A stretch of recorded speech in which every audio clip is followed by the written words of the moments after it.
was the CIA director at the time, 7 years ago, John Brennan, admitting the giant geoengineering chemtrail program.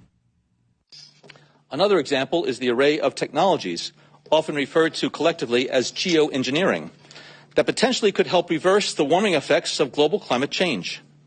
One that has gained my personal attention is stratospheric aerosol injection, or SAI, a method of seeding the stratosphere with particles that can help reflect the sun's heat in much the same way that volcanic eruptions do. An SAI program could limit global temperature increases, reducing some risks associated with higher temperatures and providing the world economy additional time to transition from fossil fuels. This process is also relatively inexpensive. The National Research Council estimates that a fully deployed SAI program would cost about $10 billion yearly. As promising as it may be, moving forward on SAI would also raise a number of challenges for our government and for the international community. On the technical side, greenhouse gas emission reductions would still have to accompany SAI to address other climate change effects, such as ocean acidification, because SAI alone would not remove greenhouse gases from the atmosphere. On the geopolitical side, the technology's potential to alter weather patterns and benefit certain regions of the world at the expense of other regions could trigger sharp opposition by some nations. That's right. Changing your weather changes somebody else's weather. So we have that backdrop here, and we have this London Guardian article. My month with chemtrail conspiracy theorists. Tammy Reed and her partner are insane. They believe there's a secret project when all it is ice crystals from condensation. No, those fade away in a few minutes. And then we get all of this. Bill Gates' venture aims to spray dust into the atmosphere to block the sun. What could go wrong? Forbes. Controversial spraying method aims to curb global warming.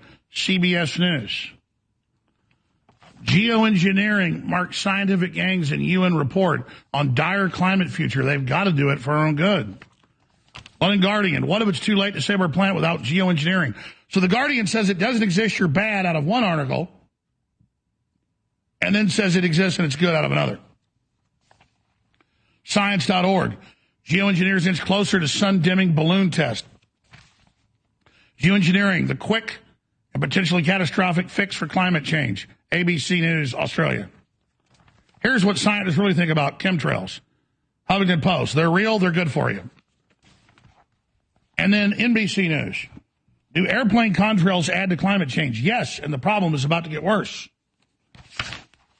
I mentioned this CIA director on the geopolitical risk of climate geoengineering, which is ongoing. And the stacks go on and on and on. But what's the new information?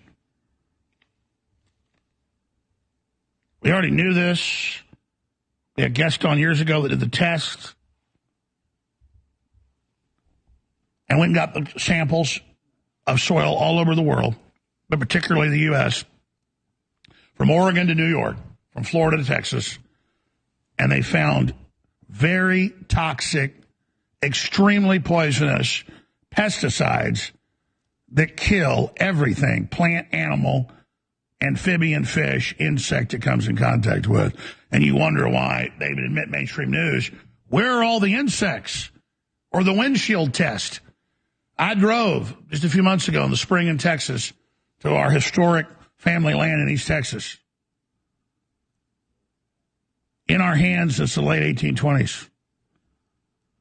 And normally when I travel, in the spring particularly, I have to stop 3 times with a squeegee at gas stations and clean the dead bugs off. And the radiator is just covered with dead bugs. No bugs. No bugs. No bugs. If the bugs are dying, what's that mean? See, they're not just killing the evil humans we've all been taught to hate, how bad we are, how guilty we are, turn our life force against ourselves. They are killing the whole planet.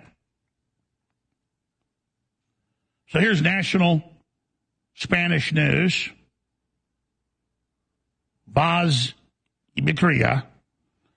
The Spanish Meteorological Agency has confessed that Spain is being sprayed with lead dioxide, silver iodine, and diatomite, and more. And it goes on to say that they are spraying with UN authorization and the EU biocides,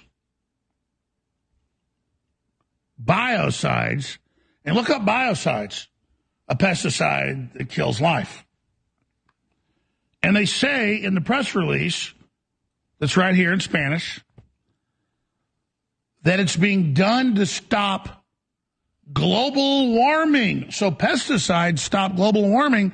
Oh, but wait, it gets better. It gets a lot better.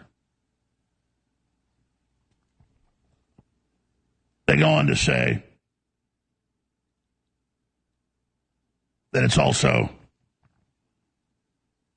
to stop COVID. And there's another little problem here. They talk in documents about stopping COVID in 2019. That's their cover for the whole thing. I suggest you go read it. Here's Reuters.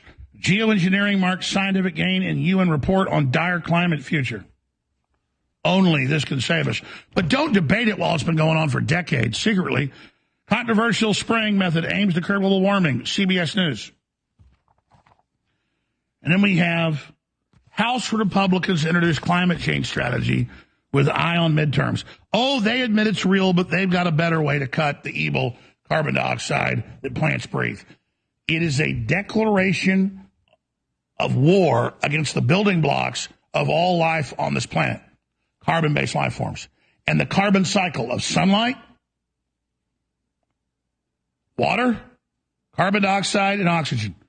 And you take out carbon dioxide and you collapse the planet. I can pull up headlines.